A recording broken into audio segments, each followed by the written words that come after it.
The poem of the man God, the second year of the public life. Chapter 182. On his way to Magdala, Jesus speaks to some shepherds. 9th of June, 1945. Peter comes back only the following morning, and he is more calm than when he left, because he was made welcome at Capernaum, and the town had been cleared of Eli and Joachim.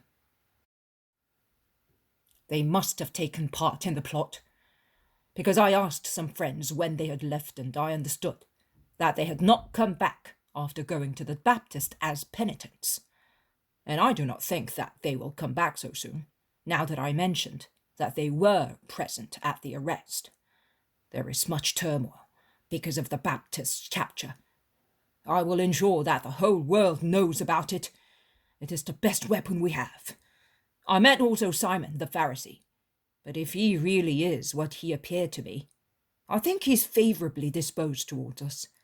He said to me, "Tell the master not to follow the Jordan along the western valley. The other side is safer," he said, stressing the words. And he ended, "I have not seen you. I have not spoken to you. Don't forget, and mind what you do in mine, yours and everybody's interest. Tell the master that I am a friend."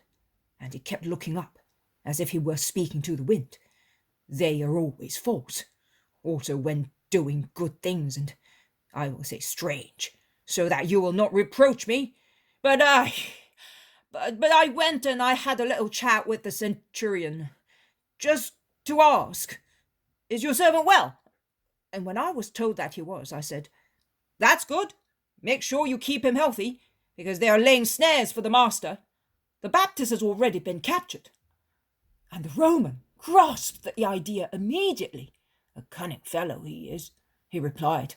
"Where there is a vexillum, there will be a guard for him, and there will be someone reminding the Jews. No plot is allowed under the sign of Rome, death or the galley being the punishment. They are heathens, but I could have kissed him. I like people who understand and take action. So we can go. Let us go." "But all that was not necessary," says Jesus. It was necessary indeed."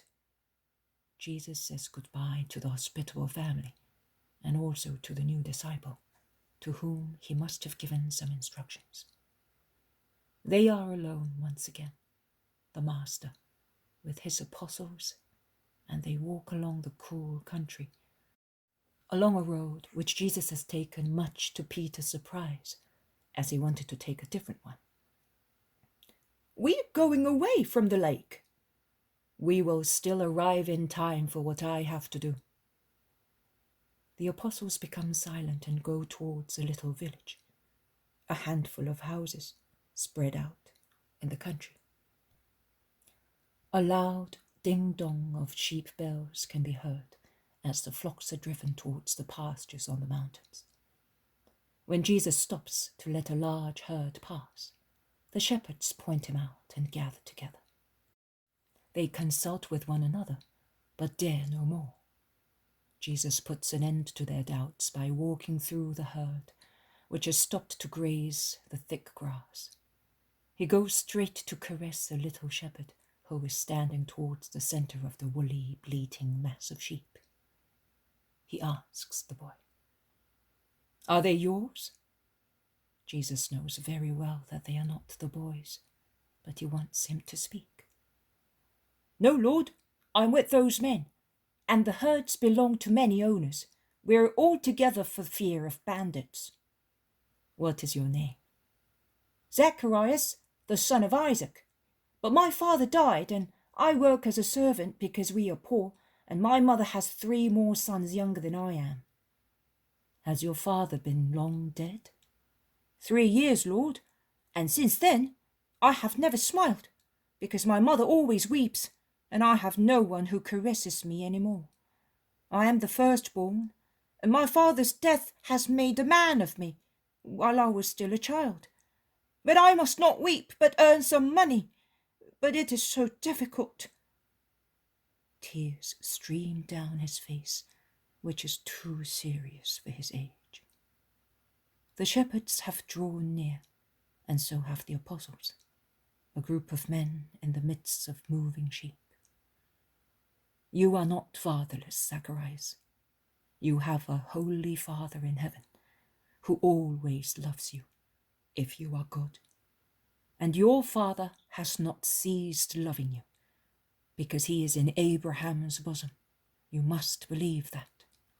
And because of such faith, you must endeavor to become better and better. Jesus speaks kindly and caresses the boy. A shepherd dares to ask, "You are the Messiah, are you not?" "Yes, I am. How do you know?" "I know that you were about in Palestine, and I know that you speak holy words. That is why I recognized you." "Are you going far?" "Up to the high mountains. The hot weather is coming. Will you not speak to us? Up there, where we are, only the winds speak, and sometimes the wolf speaks and it slaughters, as it happened to Zacharias' father. During the whole winter we were hoping to see you, but we never found you. Let us go under the shade of that thicket, and I will speak to you."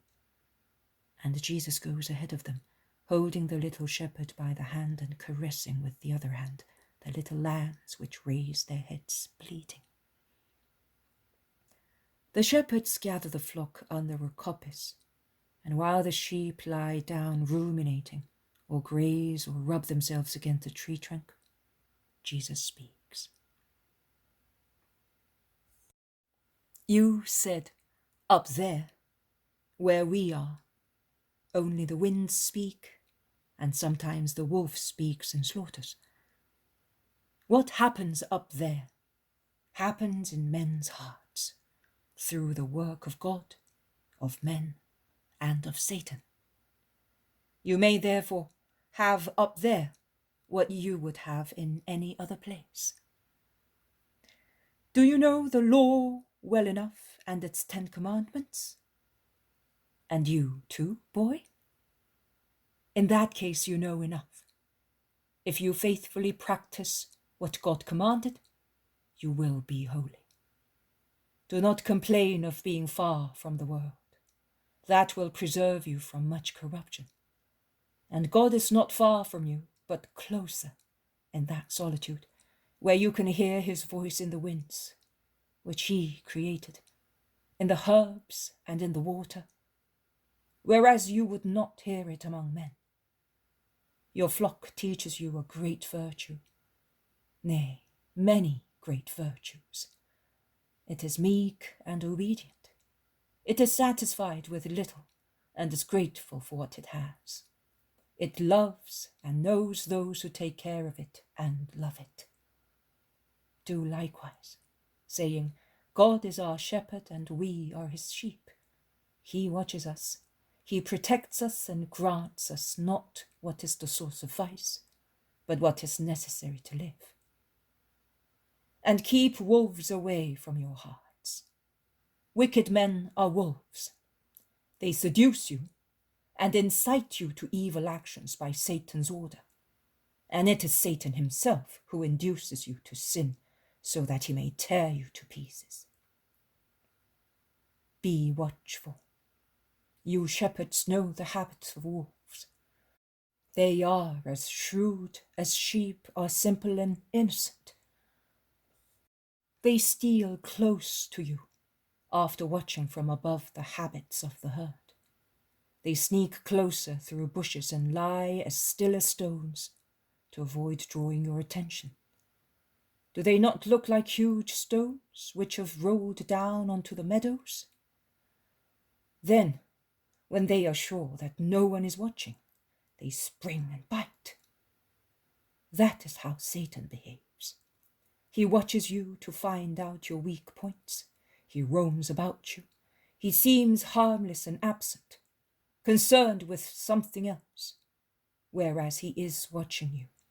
And then he suddenly leaps to induce you to sin. And sometimes he is successful.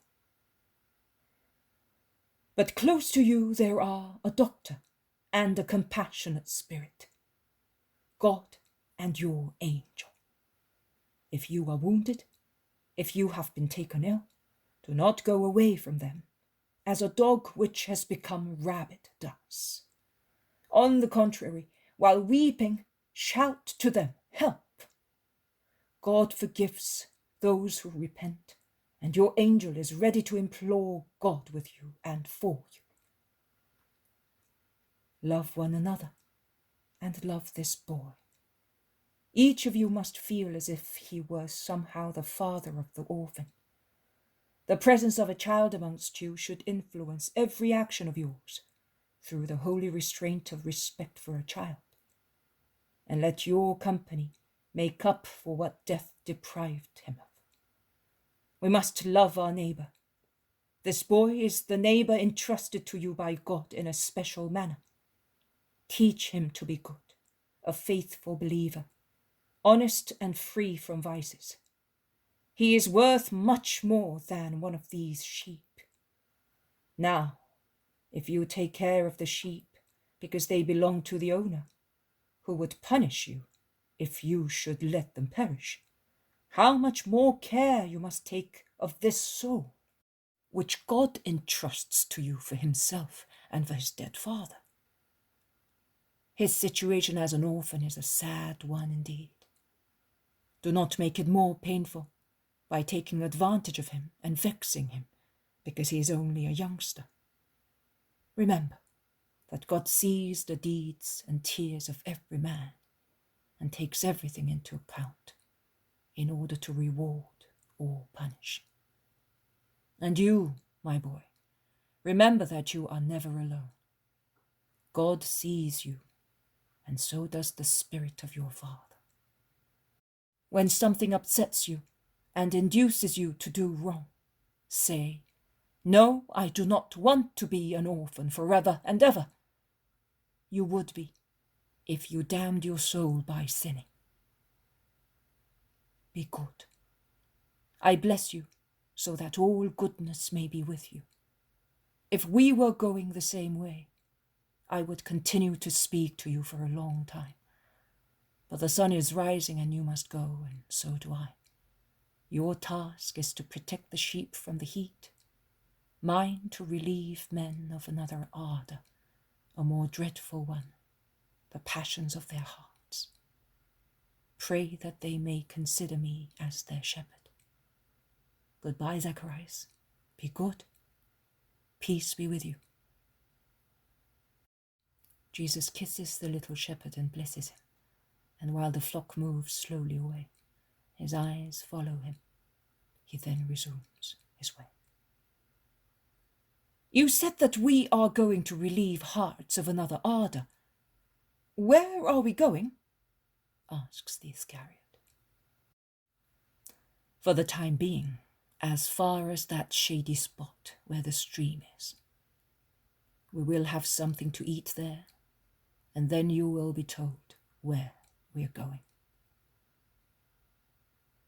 Jesus says. Insert here the vision of the second moment of Mary Magdalene's conversion, which you had last year on the 12th of August, 1944.